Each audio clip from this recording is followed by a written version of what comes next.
Red River podcast, episode 130. For today we were going to talk Death Wish, but we had a rescheduling, so we're going to do that next week. So I said, what did we do? Did I just mention that like we should just cover these two movies?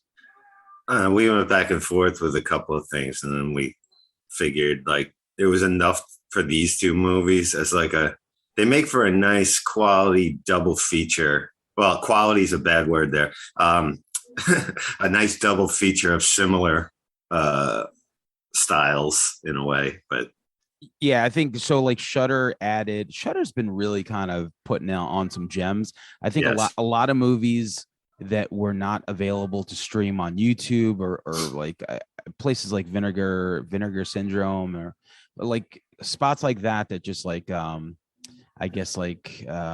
reissue certain titles and kind of like fix them up and make them look kind of normal. So they've been adding like a lot of that stuff, and then they did a whole horror and metal thing because there's a few other movies that they added. But today we were going to talk about Rocktober Blood. There's so many. That's why I think I mentioned, I'm like, oh, there's so many heavy metal horror or just heavy metal movies to begin with, but that we could discuss. But really, we can break that down. There's just so many, you know what I mean? But it's always very interesting. Sorry, whenever like in the 80s when they made these kind of, which was the heyday of the heavy metal subtext in the films, but like very little heavy metal and like what would pass for heavy metal that's what I was going to mention. I was going to mention like there's certain movies that we'll talk about eventually because like we'll just say this is like the first chapter of this series, but movies like Trick or Treat or Deathgasm were very metal centric. Black Roses, like it was pretty much metal all the way through. But these two movies that we talk about, like aside from that intro, listen, let's just get into Rocktober Blood real quick. Sure. So this came out in 1984. And I had never seen it. And when Shudder put it on, I was just like, whatever, I hit play. And just from the beginning song, it's so jarring. Let's talk about the whole beginning, actually. Because when you pull it up on Shudder, you used to, or any streaming service, you're used to a widescreen, like a theatrical filling up your screen. When it's cut off on the sides with like that boxy kind of V8, they can't even expand it to fill your screen. You know you're in for something special. Yeah. And then we see Sebastian Worldwide LLC, Sebastian International Pictures, filmed by the Sebastians, copyright Sebastian Trust. So many Sebastians. And I'm already like, okay, this is something special. Well, you know that the main guy is their son, right? No, I didn't know that. Yeah. So, all right. So Beverly Sebastian and Ferd Sebastian made the movie. So I think she directed it.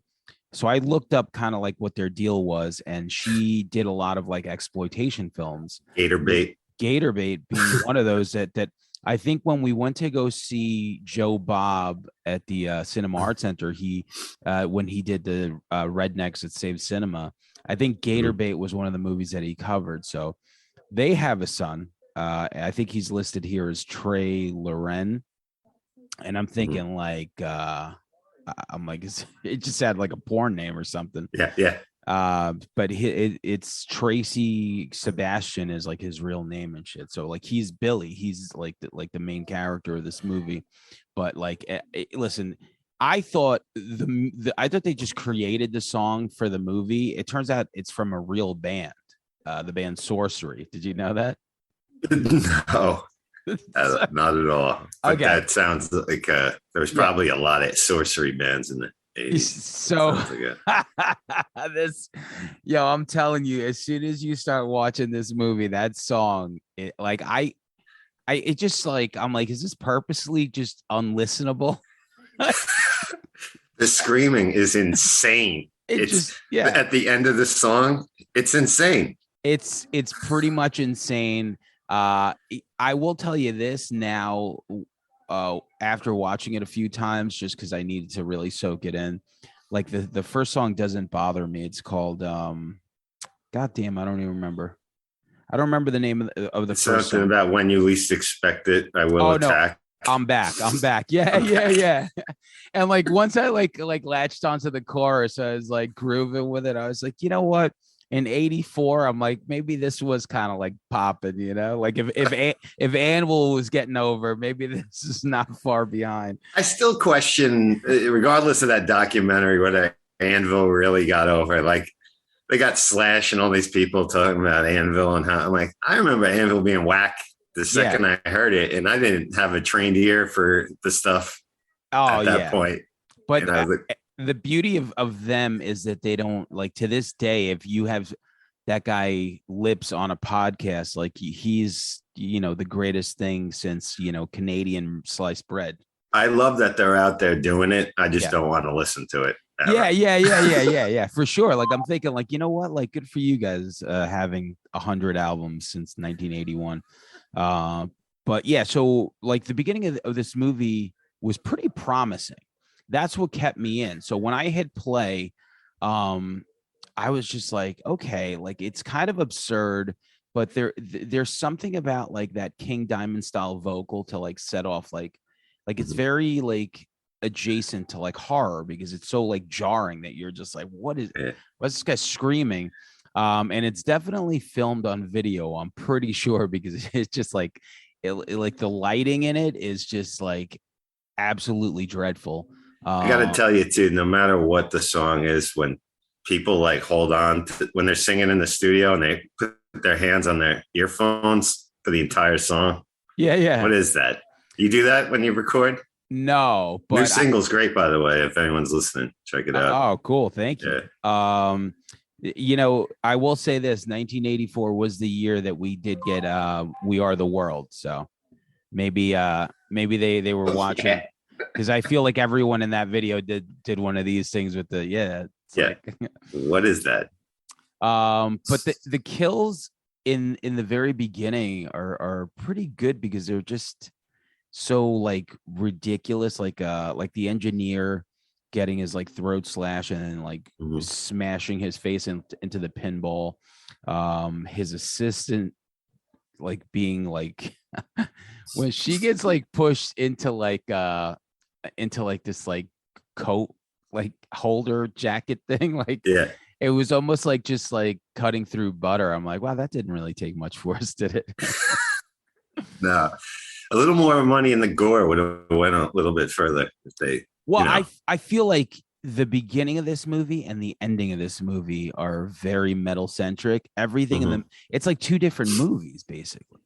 But I will say this about this movie, like the story, the idea of it is pretty good. Did you think that, or am I crazy? Like where so basically in the beginning of the movie, like are you talking about like the plot twist of M. Night Shyamalan proportions that we get? That, well, I don't want to ruin it for anybody, but yeah, please. Who we think is the killer. It's been out for 40 years. If you didn't see it by now, you're not going to watch it. But yeah, it's just like the writing of it. So like basically the setup is what, like, you know, this guy kind of loses his mind while he's recording these songs. He's kind of like a douche. You know, the girl in the band, like she was like, I thought you were going to write me a song. And I guess she's stuck playing position player. She's like, oh, you could sing harmonies. And I'm sorry, but then he says, I did write a song about you. Who do you think Rainbow Eyes is about? Yeah, kills me. I know. So then, like, you know, like the setup is like he goes crazy, he kills all these people, and then, like, you know, fast forward years later, she takes over the band after, like, she like I guess calls the cops on him after he does like the murders and shit. So I'm thinking like, all right, that's pretty interesting, you know, like this, like maybe just being in a band, like that perspective of like the you know the second person or the backup singer, like it kind of like getting you out of the way, and then they kind of blow up. Right. You know, and then they do the record release and shit like that. And then the plot, like then that reporter Rick Righteous is interviewing them, the guy doing the coke. Which I guarantee you was real, probably. If I'm thinking about the shooting of this movie, probably all the cocaine was real. I would hope so. But like then you get like the set designs like in that fucking like scene like where they're doing the record release and like it's just like seriously from The the guy in the mask, like yeah break dancing by himself and miming. yes Actually, both these films have miming in it. oh here's another thing both these films have like Japanese or China no I think it's Japanese lettering like on a t-shirt for like absolutely no reason. You know, I think like 84 and 85 were like the height. It was like the height of like Asian appropriation. Like people love Ninja movies. ninja movies. Everyone's like, yo, I'm fucking, you know, like I'm Asian now. Like I'm in, like, you know, so you end up wearing like That's why Loudness got popular. yeah, exactly. No other reason, to be honest with you. I can't really understand. So another funny scene, you know, for the setup is like when Billy's like smoking weed. Like, cause that was like the drug that was like so bad. It wasn't even like, you know, he was like shooting dope and it made him go crazy. It was like, no, he's sitting at the engineer's booth, fucking like smoke, but he wasn't even smoking. It was just so fucking great. Like, I can't, you know, like these two people, like the Sebastians, like make exploitative movies. And I'm thinking, like, I don't think anyone in this movie was a fan of metal whatsoever. No doubt that you're right there, man. It's there's very little actual metal in this movie, except like they have this like mascot on, in you know, with the mask on. That's like a poor man's Eddie, I guess. Yeah. Iron Maiden. Yeah. Walking around the stage. Listen, but the music doesn't match it. I mean, that Rainbow Eyes song, first of all, I mean, by the end of it, I mean, how many times did they play it? A lot for sure. But that band drove me insane. The band Sorcery is like, so there was 3 bands that had songs on the soundtrack. 2 definitely you could find stuff about. So they started in 76.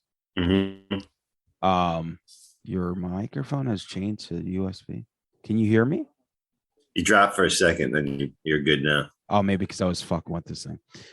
So yeah, they started in 76, and I was like, let me just look up some information on this fucking band because like I want to know how they ended up on this movie. So their live shows are described as Merlin. Remember Merlin the Magician? Wow. Yeah. Merlin meets Satan. Wow. In 1982, they appeared on Dick Clark's Rockin' Halloween. Okay. Mm-hmm. I gotta look up that footage. No doubt. Also included were Devo and Tony Basil. The same episode? Yeah. And not only that, they were invited next year to Dick Clark's A Magical Musical Halloween. Okay. So like around that time, like 83, they signed a contract to appear, to have their music played on Rocktober Blood. And I think, like, I'm trying to remember what it was. Like, the deal was that they were going to be the A side of the soundtrack. That's what it was. Because then the other 2 bands were going to take the B side. So later on in 2016, after, of course, like all of the accolades, Eli Roth, you know, I love like the Eli Roth probably watched Rocktober Blood because he's a fucking lunatic and was like, I need to get this band. So he includes one of their songs on his movie Knock Knock. Oh yeah. Yeah, Talking to the Devil. Then in 2018, Eli Roth directed Death Wish, and he puts in their song Sacrifice, which is in that garage scene. Oh shit. Yeah. Man, look at you. I had no idea. You did your homework. So also there's a trailer that I'll attach to this because it's hilarious. They had this movie called Stunt Rock. So it was like I had that in the queue to watch. I don't remember why I do. But like you ever like put stuff in your queue and then you get like forget about it and you're like, why did I put this in here a long time ago? But there must be a reason. God, I'm gonna have to edit this out because I just dropped my phone. Hold on. I was gonna read the synopsis. I think I just smashed my phone. No. I mean, it's smashed already, but so I'm gonna read Stunt Rock because I saw the trailer and they did a re-release. So they re-released it in 2017. I don't really know why because it came out in 78. So an Australian stuntman helps a rock band develop pyrotechnic magic tricks for their shows and finds himself in a budding romance with a magazine writer as he recounts to her his own exploits as a stuntman. Okay. Yeah, I am gonna watch. Actually, you know what? I totally remember why I have it in there, and it shout out to why this whole idea for doing these kind of movies came. For shout out, rest in peace to Mike Beardo McPadden, who wrote the fantastic Heavy Metal Movies book, available on Bazillion Points from Ian Christie. Great website if you go to it.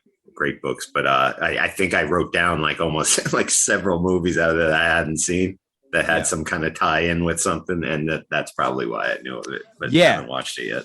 Why I wanted to dig on the band because like they have like 3 songs on here and they're in the movie, so they're the backing band. Are they out there still? Are they active? Are they playing? So in 2021 they started becoming active again. Wow. Is it like one guy left? No, I think it's like all 3 for some reason. Wow. I don't know. Healthy living. God damn. So one of my the funniest lines when she's talking on the phone with the killer, and I had to rewind it twice. Oh, maybe you can verify. Yes, no, that's exactly what he said. She says, I what do you want? And he says, I want your hot, steamy pussy blood over my thing on phone. Oh, wait, what the hell did he say? On my face. On my face. Yeah. So yeah, absolutely did say that because I wrote that down. I was like, did he just say I want your hot, steamy pussy blood on my face? Like, I hit it rewind like twice. I'm like, wow. It's an interesting choice as a writer. I mean, I just figure like the Sebastians are probably sitting there and like, that like their whole thing is like these 70s exploitation films. And then they were probably like, what would you say on the phone if you were a killer? It's like, I want your hot, steamy pussy blood on my face. I guess they're right. In a way would be what a killer would say. And also speaking of kills before too, what about the kill with the iron? She died really quick. Yo, I also have that down because I'm thinking like, what a great idea! Like he was just like, I'm gonna iron your neck, like totally. It's just there's a lot of really great decisions in this movie. But like I said, it's really the beginning and the end. Like if you splice that together, it could be like you could do a Tales from the Crypt episode with this story. The middle of it with like the Eli Roth, like dude, like the guy with the long hair. Yeah. Like it's just like everything about the whole, like, I don't know, the rest of the movie really is just so absolutely terrible. Both these films could do with some editing. Yes. I think overall Hard Rock Zombie is probably a better film. Yeah. And, I'm using that word very loosely as well, but a little bit better in quality, shall we say, but they both could do with a lot of it being chopped out if they wanted to, I'm gonna just in case someone listening doesn't want to watch it, I'm not gonna ruin the twists and stuff. I already ruined it. Did you? Sort of. I don't remember. And you said it's been 40 years if no one watched it. That's Although true. You just watched it for the first time. Right? I did. And to be honest with you, if I listened to this and didn't, I would totally watch it. But you can bleep me out. There's a couple of things when they dig up, the coffin and you see the skull. It's like they went to like a Party Halloween City. Yeah, like, do you have a super white fucking skull and maybe we could get like one of those rubber snakes? Like, yes, yeah. It was just like like I feel like Megadeth would have used that as an album cover in 1983. It's big Rattlehead. Yeah. Let's see. I got iron to the neck. Yes, what he put. Another thing too that's really showcased on here for absolutely no reason which I appreciate, is the 80s aerobics. Like that girl I was was just gonna say that. right. That girl's just doing like these like leg lifts. Like they're just sitting there hanging around doing like aerobics, and the camera's like just capturing her like legs open up. People that weren't around in the in the 80s, aerobics was like a big fucking deal. When the VHS market came out that you could find Jane Fonda and all that shit, aerobics was in every. There was films in the 80s just around the world. That one with Jamie Lee Curtis, Perfect. Yeah. John Travolta. Yep. He was in aerobics. There was a ton of aerobics in 80s movies. Flashdance. Like I think it was a way for like to put something, especially in a film like this, to put something like sort of sexual in there, because there was some BN in this. There's some brief nudity. It's usually the same girl, I think it seems like, but it is, and it's funny because like you're like, who goes into a jacuzzi naked? She's just like, she's like, oh, we're in a studio. There's a jacuzzi upstairs for whatever reason. I'm just gonna get completely naked and just sit in the jacuzzi. I guess I don't know. It was the only way for her to relax, because you heard she wasn't totally nailing the course on Rainbow Eyes, man. And that guy was like, you got to relax. Yeah, the engineer. It's like I'll go in the hot tub nude, then I'll nail this fucker. And that's what happens. That's why he got his head thrown into that pinball. The 80s, like were like, I mean, seriously, Richard Simmons, like what career would he have? Like, could he have a career today? Like what's fascinating about Richard Simmons still is he wasn't. I know he was like a really fat person and he lost weight clearly, but he wasn't in shape that much. No, he was very doughy for someone that supposedly did aerobics all the time and deal meal cards or whatever the fuck he did. Yeah, you know what it is, next to the fat slobs that he was like, trying to help out. Like you're like, wow, how did you get to like not that disgusting? And if you don't know what we're talking about, you should, but please do yourself a favor, go on YouTube, look up the Howard Stern Channel 9 show when Richard Simmons was on with the heavyset people, and they were dropping the turkey. Howard had turkey, and Howard had, I think, a bag of potato chips on a fishing pole. Yeah. So speaking of Stern, I saw this picture yesterday, I guess on like some Instagram thing, I guess, and so it was when he was on Jay Leno, I think, and like he had like two porn stars on his lap, and like the comments were so good. It was like, oh my God, girl, you got to take this down. She's like, this man's disgusting. Like literally, like every comment was like, I was like in 1983 and like some church lady found this picture because they were just like, oh my God, he's like so disgusting. He was like harassing, like it was just like the opposite. Like it was just like these like super uptight like liberals. Oh my God, it just like made me nauseous. I was like, you guys sound. There was people uptight about it then, but they weren't like. No, the liberals weren't uptight then. The conservatives were uptight about him. Now in today's society, the liberals would be uptight about him. It's just, that's why labels are just fucking stupid. And we'll talk about that too, because like there's a bit of that in Hard Rock Zombies. But so let's wrap up this Rocktober Blood real quick. I thought the ending was kind of cool, but like I said, I just maybe because it was like so performative. And it really looked like a Alice Cooper video, and like the song, like I don't know, like it was definitely of that era, and just like it's really just the rest of the movie. The beginning and the ending are visually fun. It's just that middle where they try to like actually pull a movie out of this plot is just really funny. This movie would be best if I my DVD player is my PlayStation 3. I still have. That's what I use for a DVD player. And you watch the beginning, watch the rest on 1.5 speed where you can still make out the dialogue. Okay, yeah. And stop at the kills and then get to the end. But no, you're right. Yeah, but it's like a fun thing to do. Like this is one of those movies like where you can, like if we did like our normal horror hangs. Like this is a horror hang type movie because it's like you could talk. like with horror hangs, you either have to have a movie that you've seen a zillion times and everyone shuts up for the parts that they know, or something like this that it's like everyone talks and occasionally there's somebody, like like aimlessly walking through the woods like I'm looking at the movie right now, just taking pictures. Similar to one of the last ones I went to in horror hangs. If you don't like our friend Brian Parker, he would have, or other people too, but they'd have a party at their house. Everyone would hang out, put a couple of horror movies on the background and stuff. I think we watched Terror on Tour, which is really bad. Pretty bad, yeah. It was that's a perfect example. That would definitely fit in this category. So one last thing on this movie, there was supposed to be a sequel made to it. Really? Yeah. Just recently. So I'm trying to remember.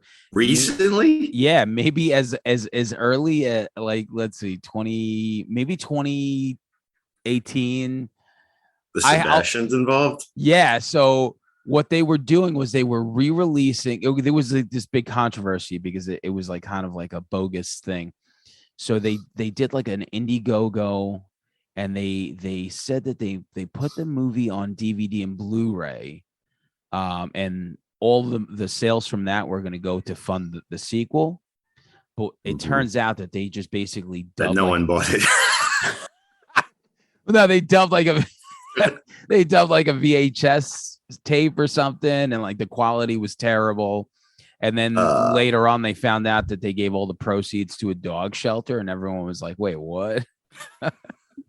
Yo, it's crazy. I'll send you the link. Sebastians, those kooky Sebastians. So and here's another funny part. I think the company that was going to redo the title, was going to redo Rocktober Blood, was run by another one of their sons. So like it was like all like very family business. Yeah, they were definitely doing something like that. Son, it's time you've come of age now. It's time you took over the family business. Yeah. Our family, crest hangs on the success of Rocktober Blood series. Yep.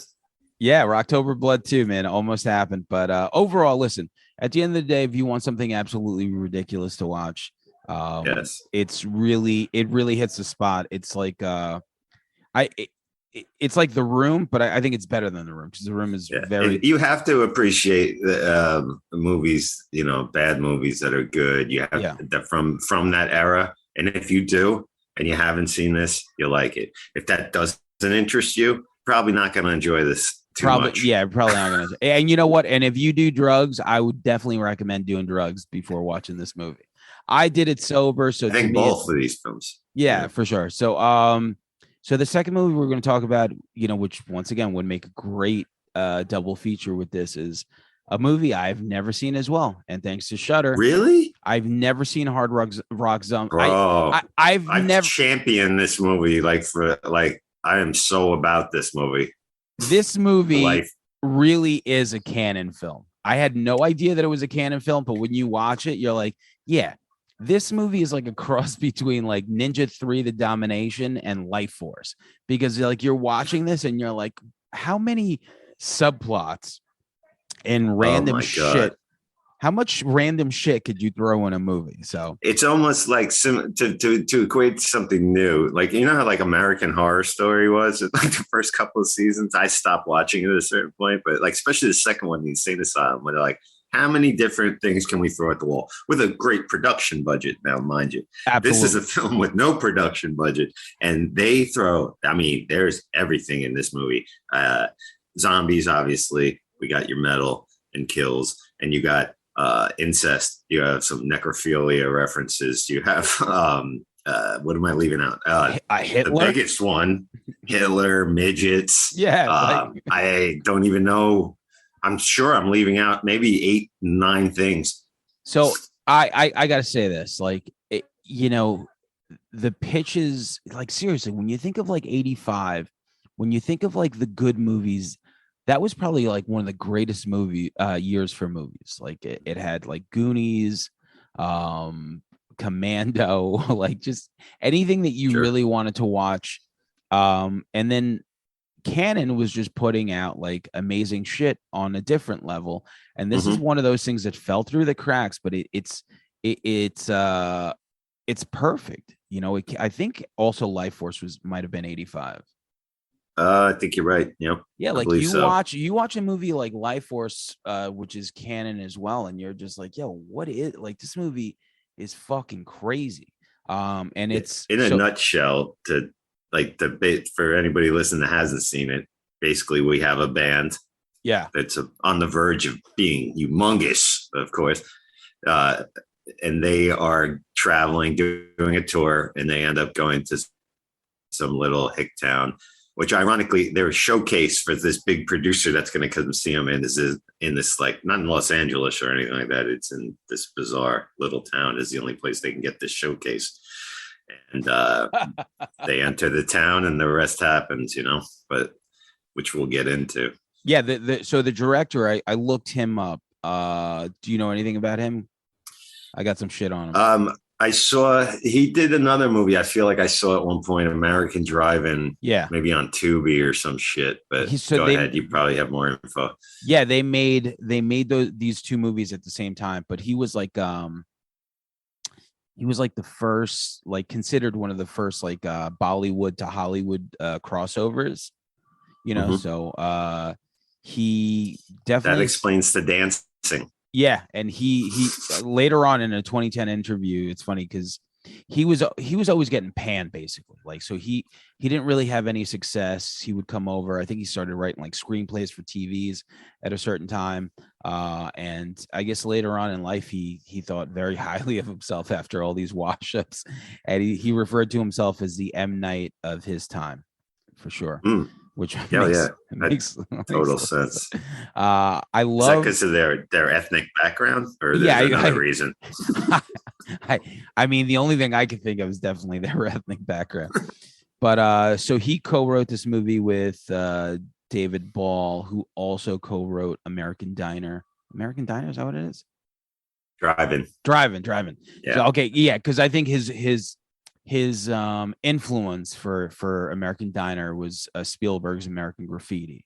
So I'm sure, I haven't seen it, but I'm sure he definitely missed the mark on that. It's I don't remember it being very good. Yeah. But I mean, obviously this isn't very good per se either, but it's, in my level, it's fascinating. Okay, so this is one of these genuinely, like, where Rocktober Blood is kind of like a chore to sit through. This movie, Hard Rock Zombies, was not. It was just entertaining from beginning to end, because every twist and turn of the plot was just absurd. Every actor, every bit of dialogue, and that was another thing that was panned about this movie that I read, that they were just like, they said that the dialogue was so bad that it was like it could have been an Ed Wood movie. But that's why this movie is being talked about in 2022, because when you hit a certain level of bad, it becomes this piece of art. There's like this Mendoza line of when it's just unwatchable, or when it just becomes like a surreal fever dream of insanity that you can't take your eyes off of. And this hits on all levels. And shout out to them naming it Hard Rock Zombies, because this would maybe be hard rock and not calling it heavy metal zombies. We don't really hear any heavy metal till the song at the end, when they're resurrecting everybody with their Latin, whatever the fuck they're doing. Which is a pretty catchy song. I liked it. Like, after that's the best song in a movie. The music in this film is way better than Rocktober Blood. Yes. And, and that's I'll get. What's the better power ballad, Cassie or Rainbow Eyes? Which one are you covering next October? Yo, you know what's funny? I think I'm gonna go Rainbow Eyes. Really? Yeah, that's just because they played it 40 times. It's stuck in your head. I'm getting Winger vibes, because the first line of that Cassie song is where is it? I'm so in love, but you're so young.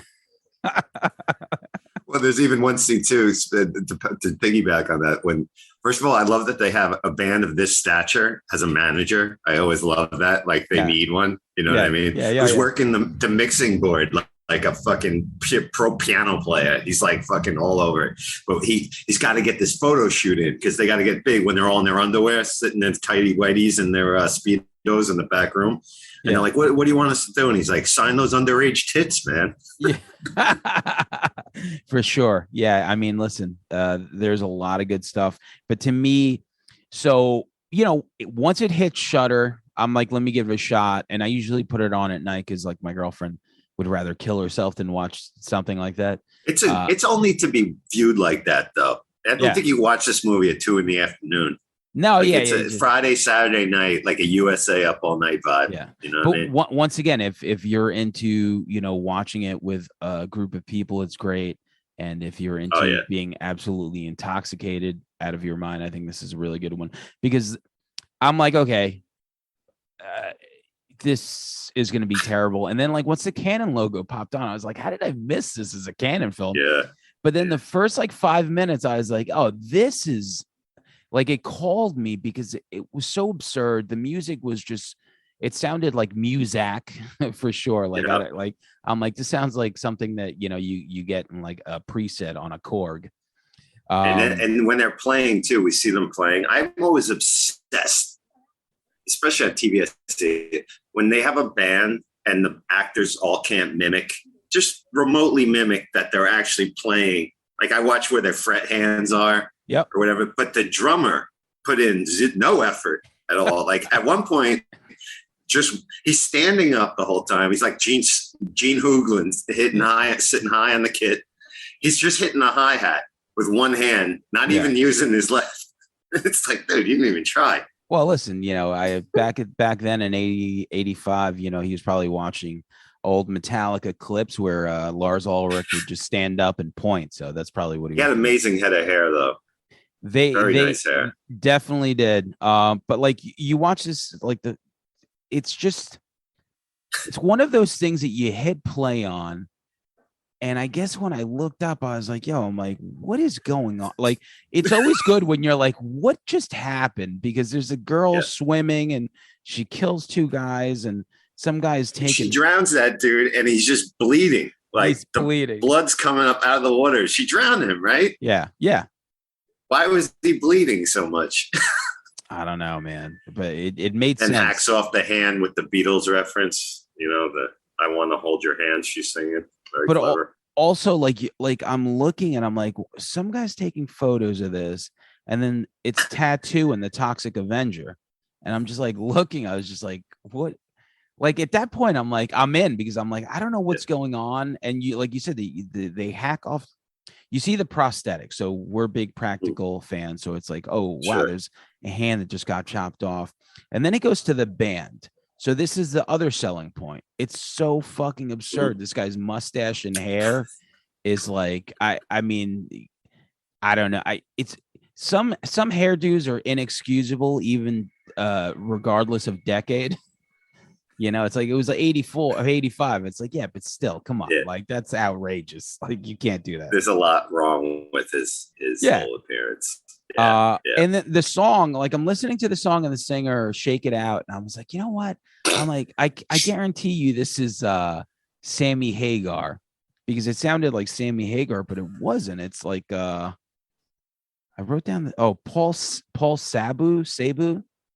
And he did. It does sound very Hagar-esque. That's a good call.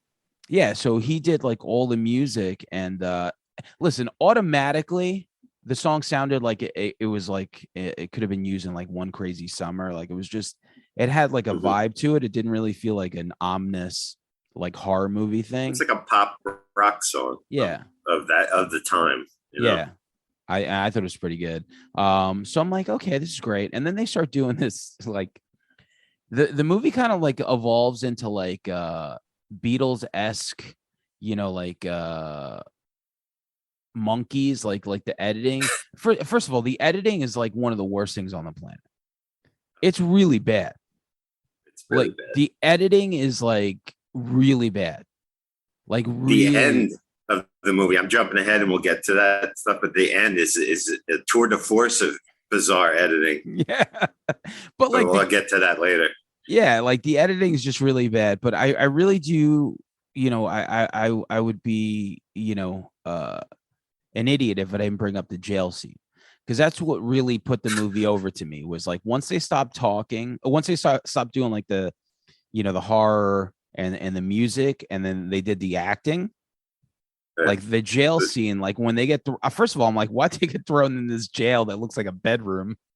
It's a bedroom with hay on the floor, and the bars on the door were two by fours. Yeah, like they could have just slipped right out of there, and this girl like throws like an envelope in there, and it's Cassie, and that's where like the romance starts, and it's just so like it's just amazing. It's that scene is amazing, but I think before that, I have to address maybe one of my favorite scenes in cinema history is one of the greatest music dance montages of the era, up there with "Take That" from Teen Witch and a bunch of other ones. It's the band's in town and they're zany, you know what I mean? And they're doing a lot of zany shit, a lot of skateboarding.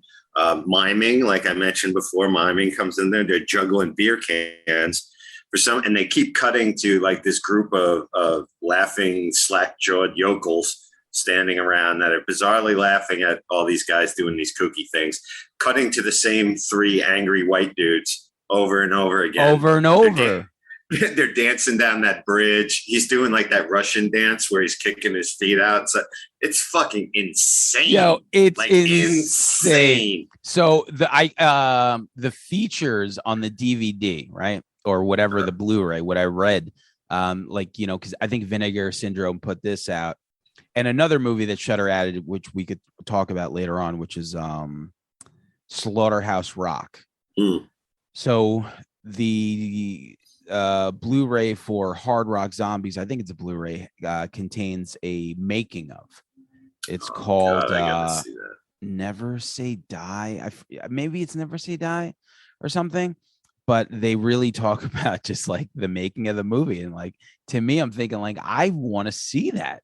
I need to know like what, and it supposedly is really good. They explain like how like the scenes happen, because it's just like what the fuck was this script? If the people talk about the existence of a time machine, like they'd like to see some historic event or whatever. If I had access, I want to be at this right at this time. I want to be there for the writing, the pitching, the shooting. I want to know if everybody in there knows that like this is ridiculous or like they're all about it. It fascinates me.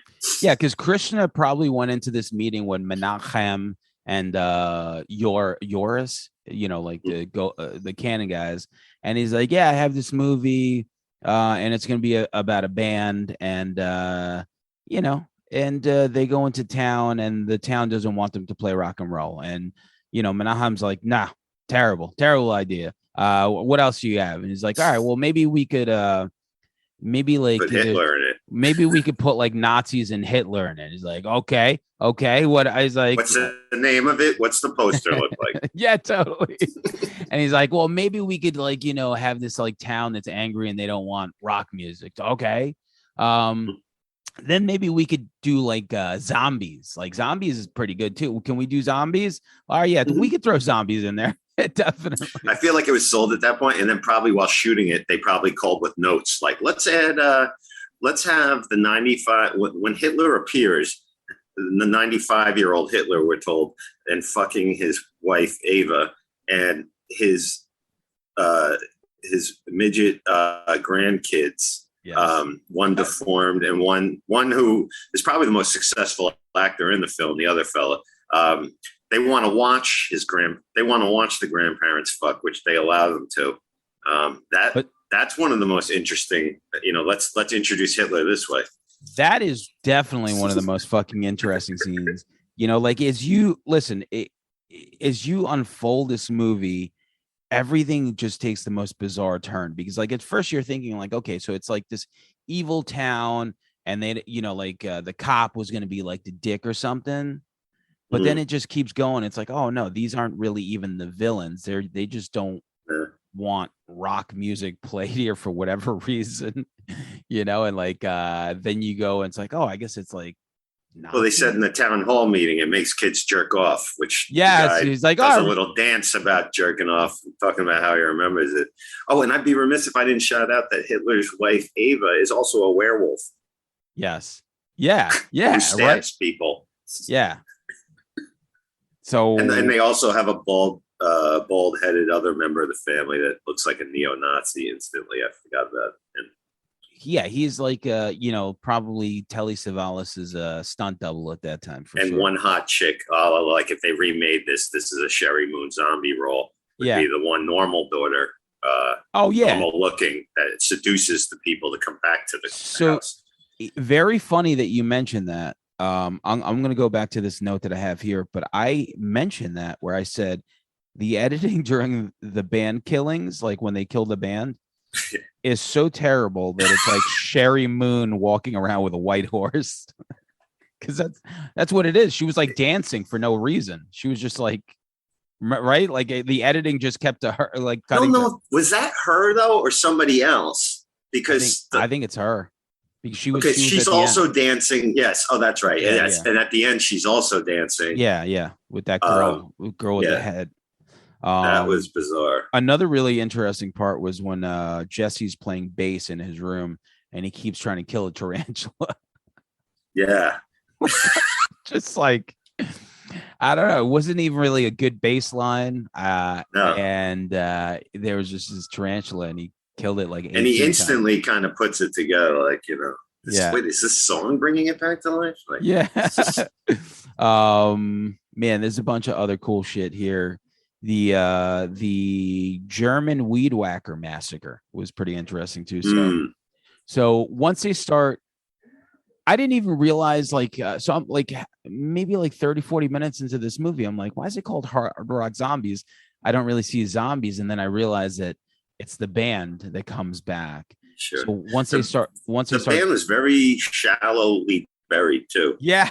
They kind of were laying on the ground with a bunch of topsoil, just like laid lightly over them, which isn't the best way to put a corpse into the ground. No, unless you want them to come back from the dead. That's true. It saves a lot of time of them digging out of the ground. For sure, because I keep thinking how hard it was for Uma to dig herself out of Kill Bill. Well, and it's an Oscar-worthy speech from the band manager to the zombies in the ground on why they need to come back, because Cassie, you know what I mean? And let's talk about that zombie walk. The zombie walk was so they went from hard rock zombies to like Norwegian death metal zombies, and then they did the walk where I was like, it didn't make sense to me until I remembered Bollywood. I was like, this is he's really just pulling from a lot of from a talent pool of knowledge. It was almost like they were pop locking a little bit, like sort of in a way, but odd mark. I've seen a lot of zombie shambles in my time, but never like maybe that was a Nazi tie-in too, because they kind of had that SS marching kind of thing. I don't know. Maybe I'm reading too far into it, but I like it though. I like where you're going there. I do enjoy when Cassie's dad steals $5 from that bald Nazi and then steals his cigarettes. And, he smoked a lot, that guy. So I'm just like all about it. He's like dead, and like her dad walks over, and for some reason this guy keeps his money clip in his front pocket, like in his shirt pocket, and he pulls out this like money clip, but then when he goes through the money, it's just 5 singles. I'm just like, did you really need like that? It's just like no one on that, like that's how little money they had while they were making that movie, that no one could be like, yo, anybody got a 20, a 50, a 10? It's like, yo, who got money? It's like, and it wasn't even like people were like, I got debit. Like debit wasn't rolling around like that, you know? It's just like, yo, that was probably like a collective pool. They're like, I got $1. And I gotta say, when I mentioned all the things in there and the incest and whatever, sort of the necrophilia, I'm considering the part where the town goes to the house to investigate these Nazis that the manager reports, and that one really weird towny guy with the stutter, I think, sees the old Hitler's wife dead on the ground and has to feel up her tits. That's right. Yeah, that's right. Yeah. He was kind of fine though. I'm not saying I endorse that behavior, but she was kind of cute. Absolutely. You know what I'm saying is, if you were going to, I all right, fine, definitely. You know, it wasn't. wasn't like anyone else. So, but yeah, I forgot about that. It was just right. Like, so you're making this movie and you're like, okay, so Hitler's wife, who's a werewolf, is laying here dead. And this guy walks over and he's like, the director's like, there's something really missing from this scene. It's just not really talking to me. He's like, just grab her titties. Like, you're so like, right? Like, how do you even like, because I can't imagine that it was in the script. He was probably like, we need something a little bit more. I like to think that the character, that was a choice, an actor's choice. Yeah. Like yeah. he might have thought like, he might have said to the director, is there any room for improvisation? Maybe he came out of Second City or something and he wanted to like really, I really think this character would do something like this. So he was probably trying to tie in the masturbation in that town meeting to that, very, very, very strong tie-in right there. Ends on a really weird note too. The movie, like a romantic. It almost becomes like a romance at the very end. Very sweet. Well, I figure, that the director was like, what are we missing? We covered action, we covered horror, we covered comedy. All right, let's end on a romance. Like just in case. One other random thought. Why did they just collect hands? I don't know. I had all those jars of hands. I have no idea, but another funny scene was that deformed Bucky.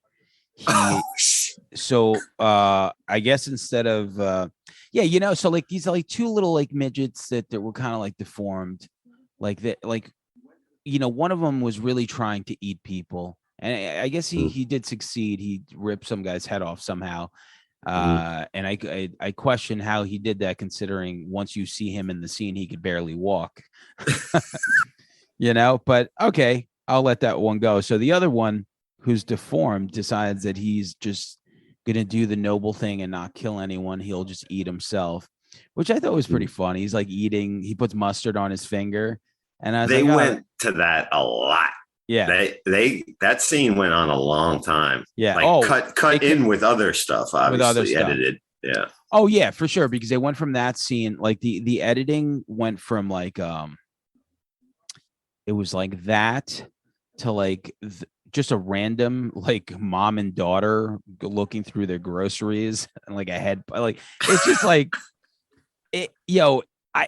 I really think we need to somehow get our hands on a copy of that documentary, because it's just, we need to get our hands on that. And I'm thinking we might be able to get that lead actor. He's not out of our reach. Oh yeah. What? He's on Instagram. Is he? I think he plays music still. Yeah. EJ something. EJ. Yeah, check it out. I'm pretty sure he's on there, because I think I might have looked him up once. And I think he plays music still. I think he does. I have seen that he does appearances, so he must, get that. Like, this is silly. Yeah. I would think it would be a fun conversation, not like the director of Troll 2 that still thinks he like made something special. You know what I mean? Like, doesn't get the joke. If I was in anything like this and people invited me to do stuff, I'd be like, I'm going for sure. Like, absolutely. Yeah, because it's absurd. Think about how long ago you would have shot this movie. That's just insane. And I think like 30 years later or whatever, 40 years later, people give a fuck about it. You want to talk a perfect example? I always think about here's a random movie that won an Oscar, Out of Africa, from the 80s. Shout out to Robert Redford.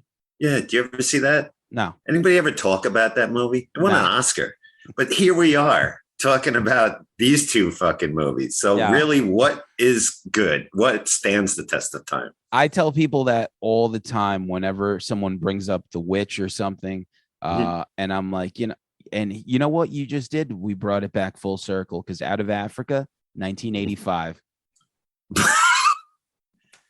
That's probably why this movie didn't get the big release. I'm just saying, everyone was talking about that, and Listen, we're just going to put this out low key. Out of Africa's out this year. We know we're not going to, it's the same. We're going to the same audience here, But yeah, so like I said, there's something to it where I've seen Slumber Party Massacre probably like 100 times.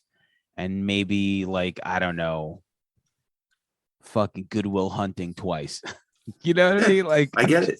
And here's another thought. And now these movies from the, obviously we're men of a certain age. We grew up with these kind of films, stuff like that, and the heavy metal and the horror and this and that, or these bad 80s horror movies. So there's a nostalgia factor for us that we love.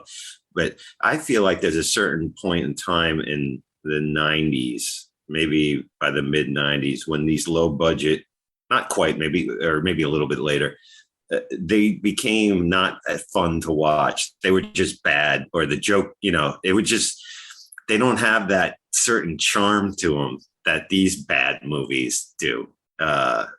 yeah, no, Or for even sure. now, they're just bad. They're not like, or is it because we remember it from a certain time that we have this attachment? I think what it is too is like you'll watch something that has no heart, and it's very computer like CGI, It's and cold.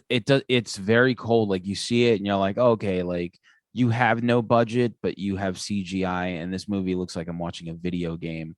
Where Right. you watch something like Rocktober Blood, but especially Hard Rock Zombies, where you're like, yo, the budget could not have been much on this, but goddamn, did you just really like? I mean, I'm talking about like the acting when Hitler's like yelling at the sky for whatever reason, like, when the band gets electrocuted, it just, there's some charm to this. You watch it, and then there's something real about it. That you just, because like Tubi, you can go on Tubi and see like movies from like 2021, 2022, and you're like, okay, like a haunted hayride, or I don't, just random ass shit, and it's just terrible. It's not really that good, but like You could tell by the art on the box. If you're a well-seasoned horror person, it really does. Like, you're like, I know what this is going to be. This is going to be, like you said, CGI. They're trying to make something good. They're following the rules.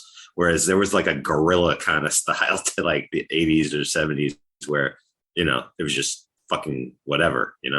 But also, like, you figure this, like, I've never seen either one of these two movies, and I just put them on, and I'm like, yeah, this is great. Like, this holds my interest. And maybe part of that is like you remember that time and place, which was 1984, 1985, and that adoration that you have where you're like, oh, I'm going to grade this a little bit differently.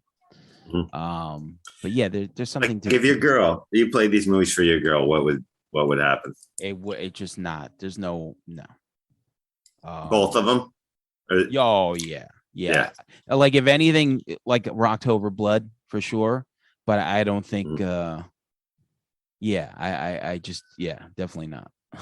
Yeah, definitely not for her. She's 8 years younger, and that's a long ass stretch where she's like, no, I'm not watching this. No. Right. So if you're listening, I think you get the idea of what if any of these things, is in your wheelhouse and you haven't seen them, or if you have seen them a long time ago, they're worth watching over and over. Well, I'd say Hard Rock Zombies is worth watching over and over. I think that Rocktober Blood has a little more dragging points in it. Very much dragging, but I think it's like if you watch it with a group of people, it's fun. If you watch it once, you're like, okay, that was interesting. But Hard Rock Zombies it has everything from it just really, even like the pop culture heads, like when they're walking around, like with the Jimi Hendrix and Marilyn Monroe thing. It's just it's so bizarre, but like it's such an attempt at like making something artistic that it was funny. But yeah, it's listen. This will be episode 1 of this series. Maybe we'll do one movie next time or two. Maybe we'll just continue to do double features. There's so many we could do just in the heavy metal or hard rock camp alone, but we can go all over the place with this, and kind of films that time forgot. This is a good Shudder and also AMC Plus good double feature for sure, where you get some 80s metal and you get some horror. Well, let's use metal in quotes, but hard rock. I don't want Ron hate texting me on his flip phone. Cool, man. Of all of them, I think Trick or Treat probably had the best music because of Fast Way, because that's a killer soundtrack. But They got a legit band. I think that is like the holy grail, because that movie, seriously, like that, like it's the trifecta of Trick or Treat, Deathgasm later on, of course, because Deathgasm really delivered, and Black Roses, because Black Roses is just so absolutely fucking absurd. Like, it's so absolutely fucking absurd, but it's so metal, It's so metal. And these are movies we're trying to think, like, because there's a lot of movies too, like, obviously Nightmare on Elm Street Part 3 has a heavy metal tie-in, Dream Warriors, whatnot, but it's not a heavy metal movie. Yeah. I mean, these are movies that are like top to bottom revolve around metal. Right. Yeah. I mean, not saying that Skippy was metal, but, I guess. I remember being very bummed as a young metalhead in high school that they went there, because I grew up on Family Ties as well. And I'm like, come on. We finally, we're getting our shot here on the screen. You pick this Herb. Yeah. You couldn't get fucking a Nick, or I would have rather had Nick, Scott Valentine. I guess he had to have a little bit nerdy approach, but it just, even like in his hair, like I'm getting ahead of myself, because I'm sure we're going to, maybe even before, we're going to do a lot of horror going into our, I consider September and October my Halloween season. Yeah. So I'm sure we'll do an in-depth on that one. But sounds good. Cool. Yeah. So yeah, man, this was a last minute episode where we get to cover these two movies because we had a rescheduling. Mm-hmm. So thanks for hanging out, man. All right, cool. Yep. I'll talk later, to you. Man. Peace. Bye.